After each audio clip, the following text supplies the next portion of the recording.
और बड़ी जानकारी इस वक्त की आपको दे दे, कोरोना को लेकर केंद्रीय स्वास्थ्य मंत्री डॉक्टर हर्षवर्धन का बड़ा बयान आया है। लोगों से मास्क लगाने की अपील की है, सोशल डिस्टेंसिंग का पालन करने की भी अपील की है।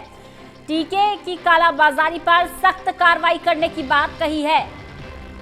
कोरोना वैक्सीनेशन की जो कालाबाजारी की बात सामने आ रही थी, उसको लेकर सख्त कार्रवाई की बात केंद्रीय स्वास्थ्य मंत्री डॉक्टर हर्षवर्धन ने कही है। देश में वैक्सीन की कमी नहीं है।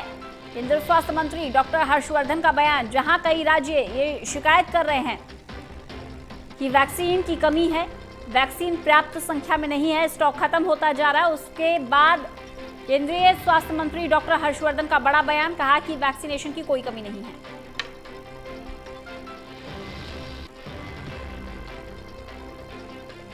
कोविड के बारे में तो बड़ा स्पष्ट है, बार बार सभी लोगों ने ये कहा है, सभी लोगों ने देश के लोगों को ध्यान दिलाया है कि कोविड एक नया वायरस जो 1.25 साल पहले देश और दुनिया के सामने आया, उससे बचने के लिए सबसे इम्पोर्टेंट है कोविड अनुरूप व्यवहार, और जिसमें सबसे इम्पोर्टेंट है मास्क को ठीक से पहनना, अपने हाथों को साबुन से धोते रहना, 2 गज की दूरी बनाकर रखना और भीड़ के इलाकों से बचना। अब किसी पर्टिकुलर एक्टिविटी की बात मैं नहीं करता, लेकिन जहां कहीं भी ये सारे नियमों को पालन हम लोग नहीं कर पा रहे हैं, वो निश्चित रूप से हमारे समाज के लिए, वो कोविड के परिप्रेक्ष्य में निश्चित रूप से वो खतरनाक है। इसलिए जितना जल्दी हम अपने आप को वापस कोविड अनुरूप व्यवहार की ओर लेकर आएंगे, उतने ही जल्दी ये बढ़ते हुए केसेस कोविड के, इनको कम करने में हमें सफलता मिलेगी।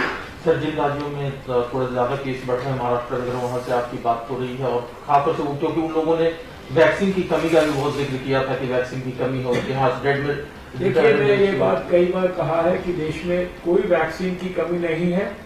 भारत सरकार सभी स्टेट्स को वैक्सीन देती है। आगे वैक्सीन को अपने अपने प्रदेशों में जहां पर वैक्सीनेशन सेंटर्स हैं, वहां पर समयबद्ध तरीके से पर्याप्त मात्रा में पहुंचाना, उसको मॉनिटर करना, उसकी मेटिकुलस प्लानिंग कराना, ये जिम्मेदारी स्टेट्स की है। एक आखिरी सवाल सर, रेमडेसिविर की यूज को लेकर के, क्योंकि उसको लेकर के अभी भी स्थिति बहुत जगह पर क्लियर नहीं है। देखिए, भारत सरकार ने रेमडेसिविर की जो कमी है वो इसलिए शुरुआत में हुई क्योंकि जो 7 कंपनियां इसको बनाती थी, और जब केसेस कम हो गए तो उन्होंने अपनी जो प्रोडक्शन है उसको भी कम कर दिया, और उसको बनाने के अंदर जो है, और जो उसकी पूरी प्रक्रिया है उसके अंदर भी जो है एक समय लगता है 3-4 हफ्ते का। लेकिन हमारे स्वास्थ्य मंत्रालय ने भी, हमारे जो ड्रग कंट्रोलर हैं उन्होंने भी, और हमारे फार्मास्यूटिकल डिपार्टमेंट के अधिकारियों ने, मंत्री ने, सबने संबंधित जितनी कंपनियां हैं उनके साथ मीटिंग्स करके और रेमडेसिविर को बड़े पैमाने पर उसका प्रोडक्शन दोबारा से स्ट्रेंथन हो, इसके लिए भी बहुत तेजी से एक्टिव। तरुण कालरा हमारे साथ, हमारे सहयोगी जुड़ गए हैं ज्यादा जानकारी के साथ। तरुण, एक बार फिर से कोरोना व्यवहार को अपनाने की अपील की जा रही है, यानी कि सबसे जो पहला हथियार है हमारे पास कोरोना से जंग में, वो सोशल डिस्टेंसिंग और मास्क पहनना ही है।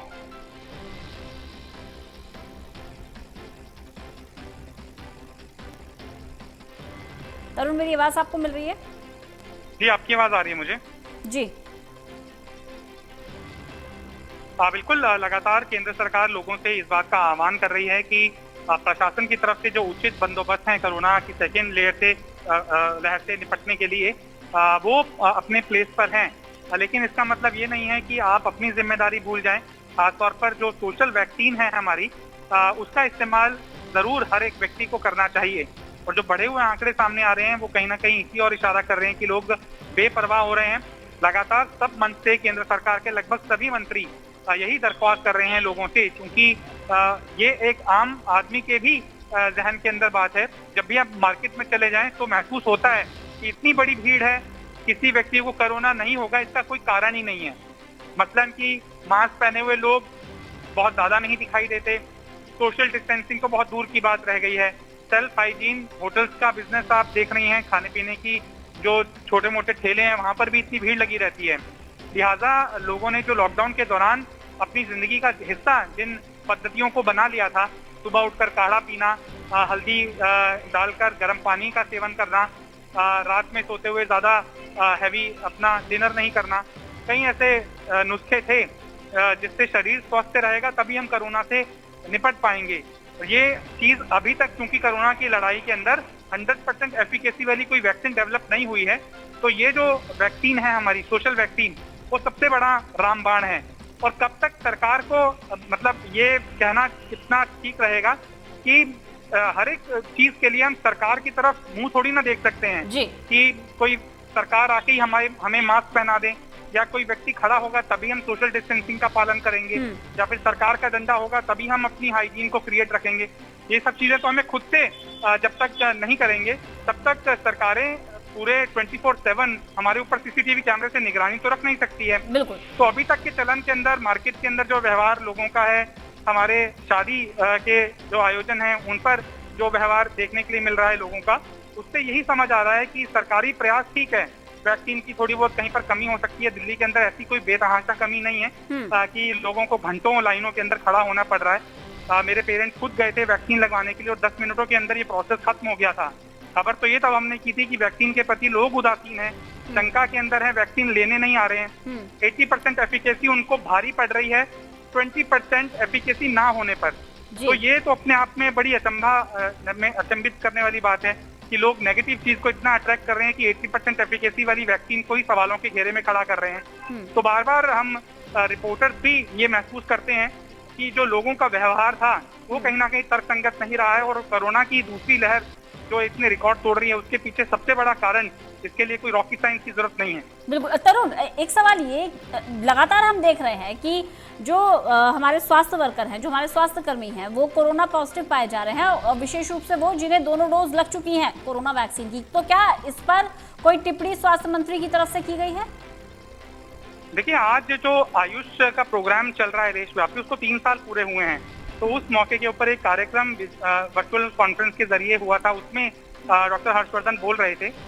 तो इसके अंदर इस पहलू के ऊपर तो उन्होंने जवाब नहीं दिया, लेकिन इसका जवाब कल स्वास्थ्य मंत्रालय की जो ब्रीफिंग हुई थी उसमें छुआ गया था ये सवाल, और इसका कमोबेश जवाब यही दिया गया था डॉक्टर वीके पॉल की तरफ से कि जो वायरल लोड वाले जो मरीज हैं वो अगर ज्यादा वायरल लोड लेकर किसी वैक्सीनेटेड व्यक्ति के पास जाते हैं तो जाहिर सी बात है कि उसका जो वायरल लोड होगा, जो वैक्सीनेट ले चुका है, वो उस बीमार आदमी से आगे कमजोर पड़ जाएगा।